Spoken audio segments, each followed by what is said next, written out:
Tragis dialami salah satu siswi SMA di Kabupaten Oku, tewas tenggelam saat hendak berenang bersama teman-temannya di Sungai Lengkayap, Desa Laya, Kecamatan Batu Raja, seusai menerima raport sekolah.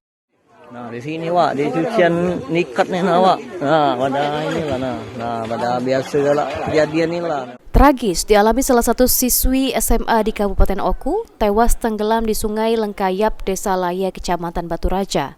Berdasarkan informasi yang dihimpun PAL TV, korban pergi ke sungai bersama 3 orang teman korban lainnya ke Pulau Tendikat usai pembagian rapot. Diduga saat hendak mandi, korban terpeleset hingga terseret arus sungai. Ketiga teman korban sempat berusaha menyelamatkan korban namun gagal, hingga akhirnya teman korban melaporkan kejadian tersebut ke warga sekitar. Setelah dilakukan pencarian sekitar 1,5 jam, korban akhirnya ditemukan dengan kondisi masih mengenakan seragam sekolah. Oleh warga dan Polsek Batu Raja Barat, korban dibawa ke RSUD Ibnu Sutowo Batu Raja dan dinyatakan telah meninggal dunia. Selanjutnya, jasad korban sendiri sudah dibawa ke pihak keluarga ke rumah duka di kawasan Sukaraya, Kecamatan Batu Raja Timur untuk segera dimakamkan. Ari Pranika, PAL TV.